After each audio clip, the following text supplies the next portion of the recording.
Good evening and welcome to Smart Entrepreneurship Decoded on Transcontinental Times.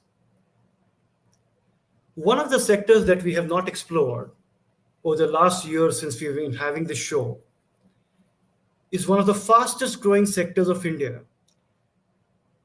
and that employs almost 10% of the workforce that is in active working life in India. This is the hospitality sector. All of us know of umpteen number of people around us who have at one time or the other tried to dabble in the hospitality business because it appears very attractive from the outside, especially opening a restaurant. Many of my friends have tried too, but unfortunately the failure rate, not just in India, the challenges in India are absolutely magnified, but the failure rate all over the world is closer to 80 to 90% within the first 1 year. So I was looking for somebody who spent their whole career in this sector and has been successful. I was very pleasantly surprised to meet and come to know about our guest tonight. He comes from a small town, from a family of teachers who has never done business before, from a background where in his society, people would look down upon somebody entering the hospitality sector. Yet he forayed into that, worked for decades in multiple cities of India with some of the largest hotel and restaurant chains of India, some of the most successful brand names, before he ventured out on his own and set up his own outfit. Please join me in welcoming Avadlal Shukla from Cutting Edge Hospitality. Welcome, Avadji. How are you tonight? I'm good, sir. Thank you very much, sir. Avadji, your own story is so fascinating. I don't think we should even start the show without hearing how you got to where you are today. Talk us through your own journey. See, after graduation, it was little difficult to choose the line. And as I belong from interior village side, so my parents and my colleagues, they didn't know about anything for hotel industry.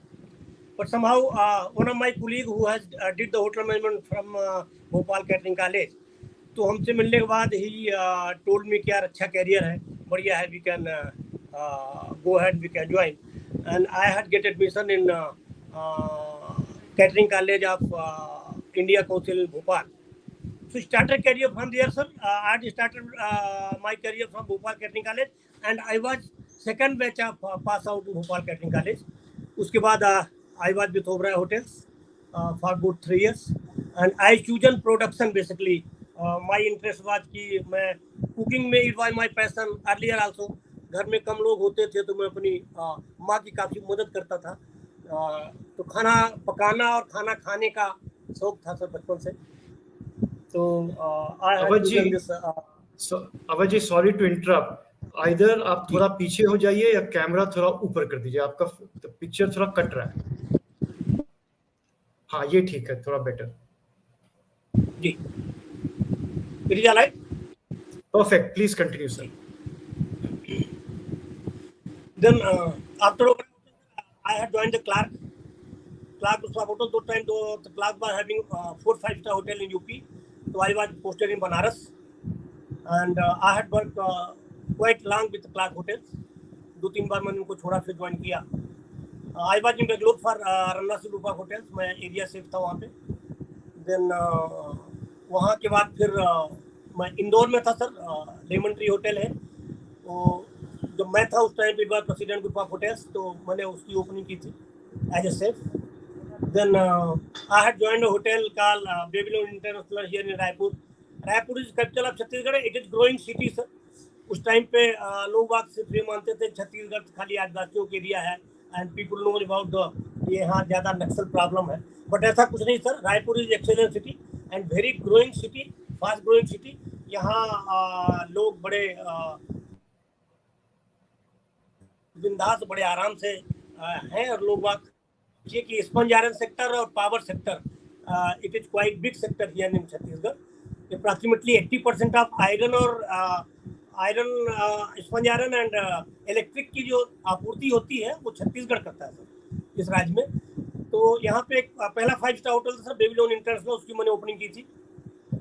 My last posting was I was vice president Taj gateway यहाँ पे। फिर मैं किसी एक bureaucrats के साथ में मैंने अपने शुक्लास किचन के नाम से एक रेस्टोरेंट और एक छोटा सा होटल शुरू किया था यहीं वीआईपी रोड पे। तब से मेरी अपनी जर्नी शुरू हुई sir. And basically it is very tough being a hotelier because you don't have any family life. हम So, लोग हंसते थे, कहते हैं कि अपने बच्चों को Avarji, you already had such a successful corporate career. Sir Why start out on your own? What was the motivation कि अब अपना कुछ करना है? Sir starting my own business is basically I want to do something big in the career sir. ऐसा देखा जाए service में whatever I wanted to achieve, so I had started my life with the kitchen. I was kitchen trainee. वहाँ से लेके general manager operation I was in Babylon. Then I had promoted as a vice president in Taj gateway.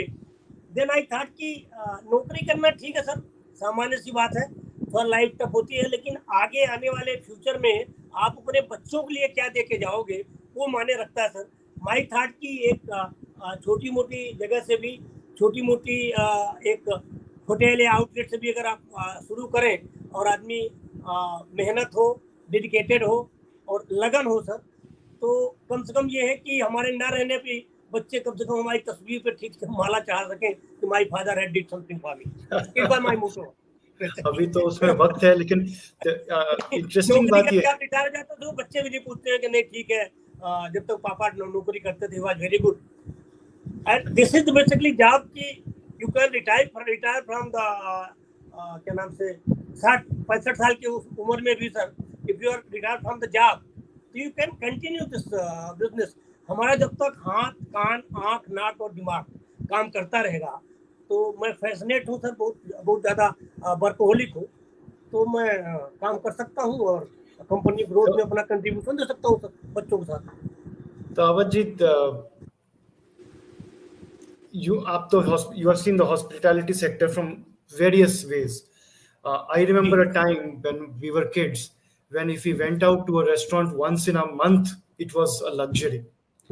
Today, statistics show Indians eat out 6.5 times a month on an average, which has doubled from 2010 to 2020.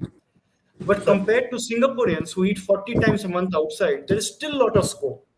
And if you go to second tier, third tier cities, the wave is still growing. But it is so difficult to be successful. Why do so many restaurants fail? What is the key reason? What is it that entrepreneurs miss? Sir चीजें पहले से काफी difference हो गई हैं sir.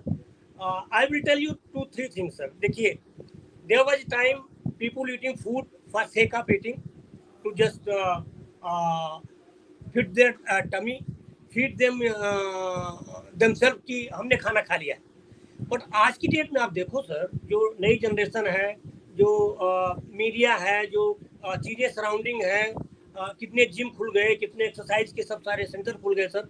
Now food has become the life style and it is really wonderful to think कि आप जो खाना खाते हो, आप उसका कैलोरी आप काउंट करते हो, आप फूड की पैलेटेबिलिटी, उसकी न्यूट्रिटिव वैल्यू देखते हो आप, एंड दोज आर थिंग्स आपको एक अच्छे स्टैंडर्ड होटल्स में ही मिल पाएगी. और उसके लिए आदमी डाइट मील है या नॉर्मल मील है, there so many varieties and menu. आज आप देखिए जैसे कीटो फूड वगैरह है बहुत सारे सिटीज में, they are doing very good, जो सिर्फ हार्ट पेशेंट और शुगर पेशेंट को स्पेशलाइज्ड फूड सर्विस करते हैं सर. तो पहले से और अब से चीज़ें थोड़ा सा चेंज हुई है सर, और फूड को लाइफ स्टाइल माना गया है.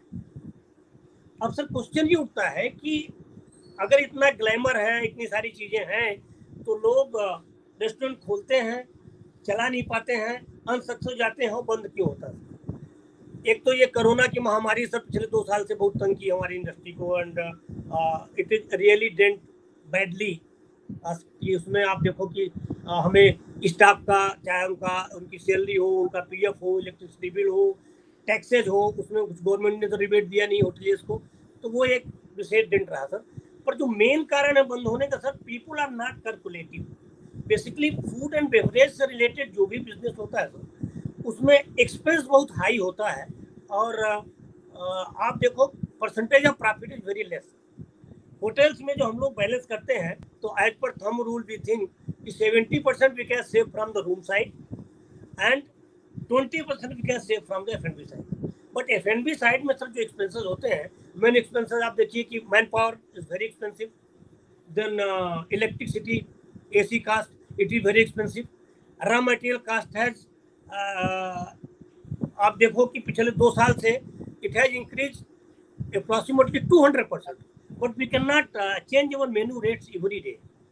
तो वो एक फैक्टर होता है सर जो हमारे बिजनेस पे वो डैमेज करता है। मान लीजिए अगर हमने 30% 40% फूड कास्ट पे हमने किसी चीज़ का मेनू का प्राइस रखा हुआ है सर और मार्केट एक्सीड कर जाती है अपने रेट में, तो हम तो अपने रेट को बढ़ा नहीं सकते सर। तो हमारा जो प्रॉफिट परसेंटेज होता है वो बहुत नैरो हो जाता है। और अगर लोग कैलकुलेटिव नहीं है, क्योंकि if you are going to open a restaurant, simple restaurant की मैं बात कर रहा हूँ, तो उसका interior, designing, furnishing, kitchen equipment, इसमें काफ़ी कुछ पैसे खर्च हो जाते हैं सर। और हम लोग सोचते हैं कि जो रेस्टोरेंट आपने खोला है वो एटलीस्ट 7 to 8 ईयर्स में आपका पैसा जो आपकी जो इन्वेस्टमेंट है उसका रिटर्न 6 से 7 साल में हम दिमाग से सोच के चलते हैं। But there are so many people जिनके पास पैसे हैं, एक्सेस मनी है, तो वो मार्केट में ग्लैमर के लिए, अपने नेम के लिए रेस्टोरेंट तो खोल लेते हैं, but they are not calculative sir. अगर आप कैलकुलेटिव नहीं हो तो हमें उसमें से घाटा होता ही होता है। उसका एक सबसे बड़ा रीजन क्या होता है सर कि वहाँ हम 2 तरह की कुकिंग होती है सर। एक होती है प्रोजेक्टेड कुकिंग, जहाँ आपको फिक्स अमाउंट होता है कि आपको 400 आदमियों को 300 आदमी को खाना खिलाना है, लाइक मैरिज है, बैंक्वेट्स है, बड़े कॉन्फ्रेंसेस है, तो फॉर दैट वी नो कि हमारे पास इतने लोग आएंगे। पर इसकी जो कुकिंग होती है सर रेस्टोरेंट की, वो अंदाज से होती है। यू थिंक कि हाँ आज हमारे पास रेस्टोरेंट 100 आदमी विजिट करेंगे एंड अनफॉर्चुनेटली आपके पास 40 आदमी आए, तो 60 आदमी का आपका जो मीजा था या 60 आदमी का जो आपका जो सामान और रॉ मटेरियल हमने तैयार किया वो वेस्ट जाता है सर। ये एक मेन कारण है कि लोग कैलकुलेटिव नहीं होते और उसके चलते वो फेलियर होता है। Now you make an important point. Firstly, food has become a want rather than a need. It is a lifestyle statement and lifestyle product today. So if we look at Avajit, the growth rates today, QSR restaurants are growing the fastest. And in addition, there is a trend towards healthier eating, and you are a dietitian yourself, so you should know. तो ये QSR health trend ये मतलब small tier 2 tier 3 में भी popular है कि अभी ये बड़े शहरों का ही ट्रेंड है? Sir if you see, if I talk about my city, तो this is fast growing city और नया नया लोगों में अभी इंटरेस्ट है सर होटलिंग का। तो it is B class city. So if you think कि उस हिसाब से तो restaurant hotel business is quite good here. लेकिन यहाँ भी सर सिचुएशन वही है जैसा मैंने आपसे बताया कि हर महीने करीबन 8-10 रेस्टोरेंट खुलते हैं, जिसमें से 6 से 7 सर 3 महीने के अंदर क्लोज जाते हैं। अब रही बात सर कि वो आदमी जो कैलकुलेटिव नहीं होते वो तो अलग है, पर इसके पीछे सर आज की डेट में आपने रेस्टोरेंट खोला तो आप प्रमोशन के हिसाब से करते हैं। Social media is very strong right now. आप सोशल मीडिया में कितने हैं, फिर दूसरा क्या है कि आप फूड की क्वालिटी को कैसे मेंटेन करते हैं, that is very important sir. क्योंकि आज की डेट में लोग क्वांटिटी कॉन्शियस नहीं है sir, it is quality conscious कि आप किस तरह की वेजिटेबल चूज कर रहे हैं, आप हाइजीन किस स्टैंडर्ड को मेंटेन कर रहे हैं, आपकी फूड क्वालिटी किस तरह की है सर। वो सारी चीज़ें जो हैं कि आपको मार्केट में बनाए रखती है। प्लस सोशल मीडिया में जैसे आपकी पहुंच अच्छी है, आपकी रीच अच्छी है, तो उसमें से आप क्या नाम से आप सक्सीड कर सकते हो। अब जहाँ तक डाइट फूड और इसका सवाल है सर, तो मैंने तो मेनू में एक सेक्शन अलग बना रखा है। Like if some heart patient और some sugar patient they wanted to visit and they wanted to order themselves, जैसा उनको घर में खाना मिलता है वैसा मिल जाए। So we have lot of item like सते वेजिटेबल्स हैं हमारे पास, कुछ इम्पोर्टेड वेजिटेबल्स हो रहती हैं सर, कुछ ओलिव ऑयल की कुकिंग से सते चिकन वगैरह हैं। तो हम उसका बड़ा प्रॉपर ख्याल रखते हैं। और हमारी सोच ये है सर कि अगर कोई इन डिजीज का पेशेंट है तो वो भी अपनी लाइफ को ठीक से एंजॉय करे सर। कहा गया ना कि आदमी जब तक बढ़िया से है तो जिंदगी को एंजॉय करनी चाहिए। अब कई दफे जो ये हार्ट और इसके शुगर वगैरह पेशेंट होते हैं सर, दे थिंक कि हमारे बच्चे तो जा रहे हैं और हमें घर में छोड़ गए and we are unable to enjoy my life. तो हम उनका भी ख्याल रखते हैं सर। हमारे यहाँ बड़े स्पोर्ट्समैन भी आते हैं सर, तो उनको high protein diet, less carbohydrate वाली डाइट जिसमें मिनरल्स हो, हाई प्रोटीन्स हो, वैसी चीज़ों का भी समावेश में अपने मेनू बराबर रखता हूँ। सो अवध जी, एक और ट्रेंड जो पिछले 5-6 साल में बहुत पकड़ गया है वो है ये फूड डिलीवरी ऐप का business. Zomato, Swiggy, food delivery, Zomato, Swiggy वगैरह। और इसके कारण क्लाउड किचन कॉन्सेप्ट आ गया है कि आप रेस्टोरेंट नहीं खोलिए, आप सिर्फ एक किचन खोल के सप्लाई कीजिए। जी, इसके बारे में आपका क्या विचार है? सर बेसिकली बहुत सारी जो मल्टीनेशनल कंपनीज हैं या कंपनीज हैं, they came big way, like Swiggy है या जोमेटो है, they came big way in this field. उन्हें एक नेटवर्क तैयार किया है सर। उनके हाथ में क्वालिटी कंट्रोल नहीं होता सर, उनके हाथ में प्रोडक्शन नहीं होता। उन्हें एक चेन डेवलप करके और उससे उनने जो है अपना बिजनेस स्टार्ट किया। It is all mind game sir basically. आपको अगर ऐसा होता कि हर आदमी मंगा के घर में खा लेता तो हमारे रेस्टोरेंट तो इसका तो बिजनेस बंद हो जाता था। इट इज नॉट ओनली कि आप रेस्टोरेंट में जाते हो तो you going for eating and feeling your tummy. It is the kinds of atmosphere, the kinds of आप वहाँ का जो वातावरण, वहाँ का जो आपका सेटअप है, वहाँ का जो इंटीरियर है, वहाँ का जो आपके स्टाफ का आपका स्वभाव है, तो पीपुल उसकी एक फीलिंग्स के लिए जाते हैं सर कि मैंने आउटिंग की and we had gone to this restaurant, the music was good, the people was good, the food is excellent and service was quite good. तो एक जो आपको dining experience on the whole मिलता है वो सर उसमें नहीं मिल पाता है ऑनलाइन फूड वगैरह में। Online food is necessity. आप ज़्यादा टाइम ड्राइव करते हो, ऑफिस से आए हो, आपको टाइम नहीं मिला तो आपने जोमेटो को ऑर्डर कर लिया। पर मैं किसी कंपनी के क्रिटिसाइज तो नहीं करता सर, तो लेट मी टेल यू कि ये जो जितनी भी ये कंपनियां हैं सर, ये बहुत सारे माइंड गेम पे चलती हैं। सारा एक्सपेंस उस ओनर का, रेस्टोरेंट वाले को होता है, सारी चीज़ें, सारा प्रमोशन उसकी कास्ट पे होता है। और जो हमारा फूड की कास्ट है, जो हमारा प्राइस है, उसमें बहुत ज़्यादा गैप नहीं होता सर। हम 20-30% गैप लेके चलते हैं और जो प्रॉफिट परसेंट होता है, जैसे कि मैंने आपको बताया, वो 20% से ज़्यादा F&B में बड़ी मुश्किल से मिलता है सर। तो ये जो कंपनियां होती हैं तो सारे प्रमोशन कंपनी में डाल देती हैं, मतलब फूड आउटलेट पर डाल देंगे सर। सारी जो डिस्काउंटिंग होती है वो फूड आउटलेट पे होती है। और ये यहाँ से जो पैक करके फूड जाता है सर, तो उसका टेस्ट भी वेरी करता है। If you are eating fresh food immediate after ordering, जो आपकी टेबल पे गरम गरम एकदम महकता हुआ आता है सर, तो फूड का तो हर चीज़ मायने रखता है कि उसका प्रेजेंटेशन कैसा है सर, उसका फ्लेवर कैसा है। टेस्ट तो बाद में आता है sir, first he I appeal. If anything come pre-plated to your table and if there is wow factor, wow, what the garnish, what the flavor of this food, तो it is depend कि आपको वो food का flavour और उसका test आपको घर बैठे नहीं मिलेगा, because it will take half an hour to reach. Packing में उसका जो फ्रेशनेस होता है ऊपर को चला जाता है सर। तो धीरे धीरे जो फूड कंपनियां हैं सर, ये 2 महीने 3 महीने आपके पैसे रखती हैं। लाइक अगर हमारा जोमेटो से कॉन्ट्रैक्ट है सर, तो they will give you order. मान लीजिए हमारा 10,000 का डेली का फूड का ऑर्डर जोमेटो से है और आप समझिए कि उसका 3 लाख रुपए का आपका रेस्टोरेंट बिजनेस जोमेटो से होता है, तो हमारे हाथ में उसमें से आता है सर कुछ 1.5-2 लाख रुपए ही है। बाकी डिस्काउंटिंग रहती है और बाकी उनका फूड प्रमोशन के नाम पर ले लेते हैं। तो हमें नहीं लगता कि बहुत अच्छा फ्यूचर इन कंपनियों का जो है तो बी क्लास सिटीज में है। देखिए सर, मेट्रो में तो किसी के पास टाइम नहीं है, तो वहाँ दोस्त कंपनी कैन सक्सीड। पर सिटी लाइक रायपुर, भोपाल, इंदौर, मतलब ऐसी जो बी क्लास सिटीज हैं सर, तो यहाँ लोगों को अभी मेट्रो के तर्ज पे या उतना जाने में थोड़ा सा टाइम है सर। हमारा जो रेस्टोरेंट का बिजनेस है बेसिकली, जो फूड बिजनेस है, it is depend upon the footfall. सारा खेल ही फुटफॉल का है। आज अगर आप दिल्ली में प्रगति मैदान में जाइए, किसी फेयर में भी जाइए, तो आपको 300 रुपए दे के कूपन लेके लाइन में लगना पड़ेगा sir. And I have seen the people snatch their food the moment their number comes. यहाँ पे क्या है सर कि वो एक हमारी मजबूरी है कि हमें खाना खाना है, हम किसी मीटिंग में है, या तो ऑनलाइन मंगा लें या कहीं पे हम खड़े होकर लाइन में कूपन लेके खाना खाएं, तो वो एक अलग बात होती है। बेसिकली जो डाइनिंग का एक होल एक्सपीरियंस होता है वो किसी रेस्टोरेंट और किसी होटल में जाके ही होता है।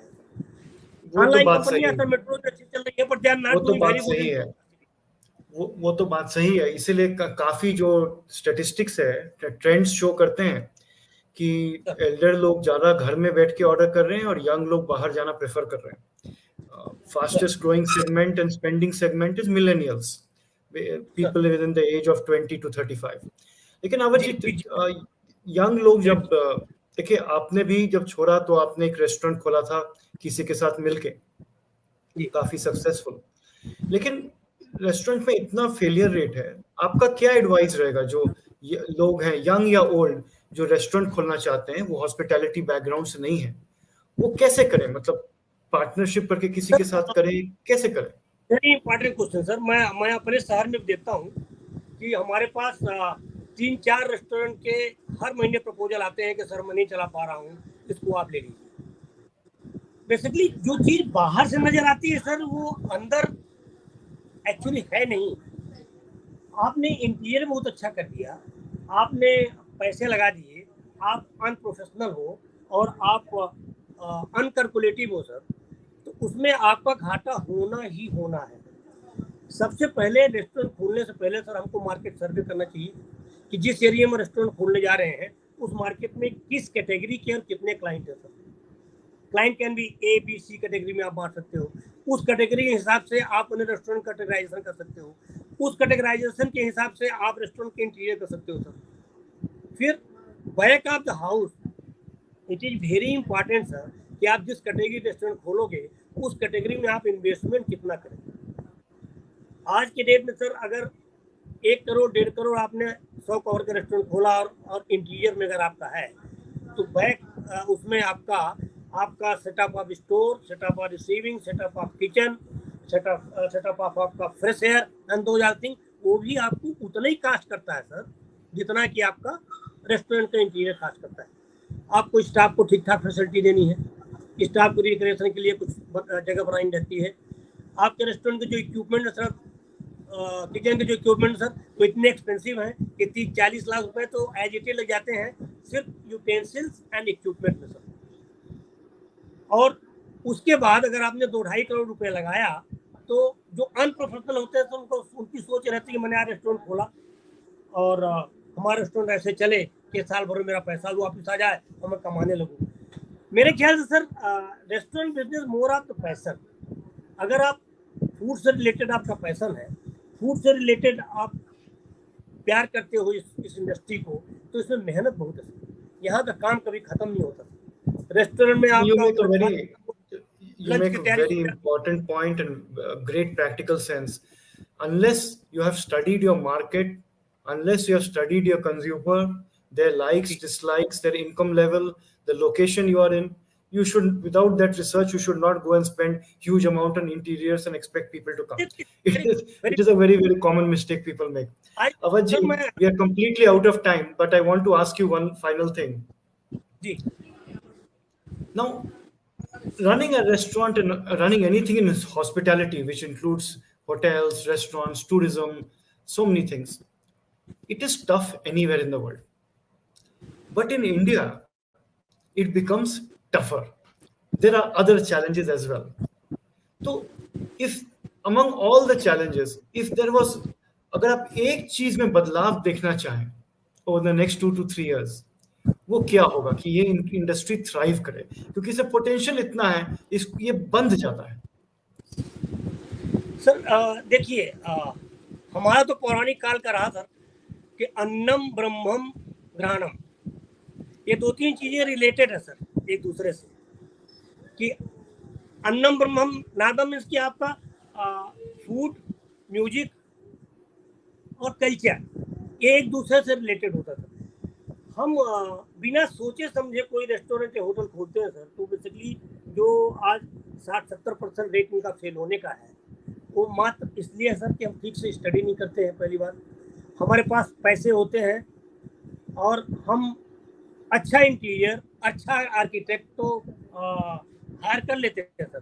पर आज भी लोग आज एक professional hotelier as a consultant कभी हायर नहीं करते थे। लोगों की सोच है कि अच्छा होटल बना दो, सामने बहुत बढ़िया इंटीरियर कर दिया, रूम साइज आपका बहुत अच्छा है, आपने बैंक्वेट हॉल बना दिया, लेकिन पीछे किचन सेट डाल के बना देते हैं सर। ये टीने की सेट डाली और तो भट्टी डाल दी, बोले खाने तो है, किचन तो है, इसको और बाकी करना क्या है।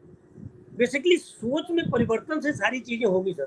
प्रोफेशनलशिप तभी आती है जब आपका हार्ड वर्क हो और आपका जो हार्डवेयर है, basically it is not hard work, hardware जो आपका जो आपके बैकड्रॉप में पीछे रहता है सर, आपका किचन है, आपका स्टोर है, आपका स्टोरेज स्पेस है, आपका कोल्ड स्टोरेज है, आपका वॉकिंग कूलर है, आपके फ्रीजर्स है, आपका इंफ्रास्ट्रक्चर जितना पीछे मजबूत रहेगा उतनी मजबूती से आगे आप कैटर कर पाओगे।